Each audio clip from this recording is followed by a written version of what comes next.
ក្នុងថ្នាក់ភាពជាអ្នកដឹកនាំតិច2ថ្ងៃនេះដែលខ្ញុំបានទទួលគឺជាធម្មតាខ្ញុំគឺជាមនុស្សដែលតិចស្រាប់ហើយប៉ុន្តែ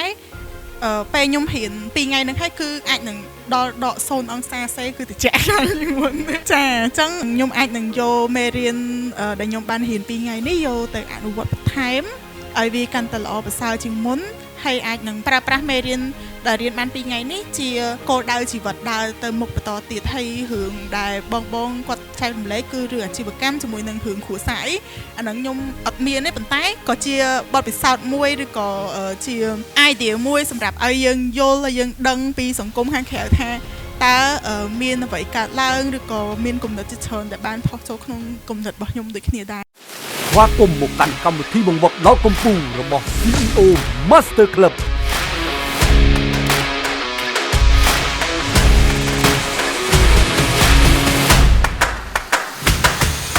តើលោកអ្នកពិតជាចង់ឲ្យជីវិតរបស់លោកអ្នកកាន់តែប្រសើរជាងមុនមែនដែរឬទេ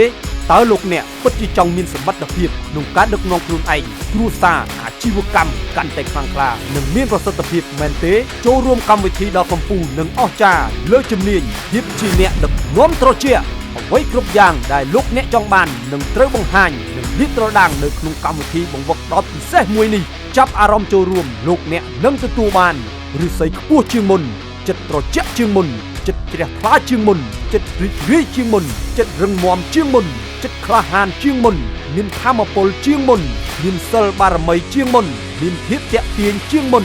មានទំនាក់ទំនងល្អជាងមុនមានសេចក្តីសុខជាងមុនធ្វើអ្វីៗបានផលច្រើនជាងមុនសូមបញ្ជាក់ថាមួយជីវិតបើមិនបានសិក្សានៅក្នុងវគ្គនេះម្ដងគឺពិតជាគួរឲ្យសោកស្ដាយណាស់មាននិស្ស័យនឹងបានជួបបើមិនអស្ចារ្យមិនពេញចិត្តលាជូនថវិកាវិញ 100% តាក់ទងតាមទូរស័ព្ទលេខ